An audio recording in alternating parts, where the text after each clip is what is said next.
কি গো, তোমার সাথে একটা কথা ছিল। হ্যাঁ বলো। একটা ক্যামেরা কিনবো। কি? ক্যামেরা কিনবে? ভিডিওর জন্য একটা ক্যামেরা কিনবো ভাবছি। কেমন হবে বলো তো? না, কোনো ক্যামেরা কেনার দরকার নেই। ফোন আছে, ফোনেই করো, কোনো দরকার নেই। खत्म। কেন বুঝছো না? এই ক্যামেরাটা না কিনলে আমার হবেই না। আমি যেখান থেকে পারি আমি একটা ক্যামেরা কিনবই। তুমি বুঝতে পারছো না? তুমি ক্যামেরা কেনার জন্য লাফাচ্ছ? তোমার বাইকের এমআই, ফোনের এমআই কে দেবে? ক্যামেরা কিনবো বলে লাফাচ্ছ। কথা বাদ দিয়ে যদি কোনো কথা থাকে সেগুলোই বলো, ঠিক আছে? ওগুলো যখন হচ্ছে তখন এটাও হয়ে যাবে। তোমার কি, আমি কিনবো তা? চুপচাপ থাকো।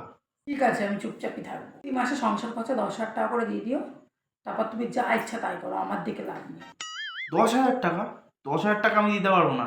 5,000 টাকা দেবো। সংসার কিভাবে চালাবে তুমি বুঝে নাও। তোমার 5,000 টাকা দিতে হবে না, তোমার সংসার তুমি চালাও, আমাকে কিচ্ছু বলবে না। বেঁচে টাকা নিতে হবে, কিন্তু ক্যামেরা আমি কালকে কিনবই। যাও তো, যা পারো তাই করো, আমায় কিচ্ছু বলবে না। এখন আমি বুঝতে পারছি তোমাকে বিয়ে করাটা আমার ভুল হয়ে গেছে। এমআই দিতে দিতে মাথা খারাপ হয়ে যাচ্ছে। তুমি যা পারো তাই করো, যাও তো। আমার কাছে 1 টাকাও চাইবে না, আমি তোমাকে একটা পয়সাও দিতে পারবো না, টাকাও দিতে পারবো না, কিচ্ছু দেবো না। আমার টাকা লাগবে না। তুমি টাকা না দিলে কি আমার ক্যামেরা কেনা হবে না? দেখছি।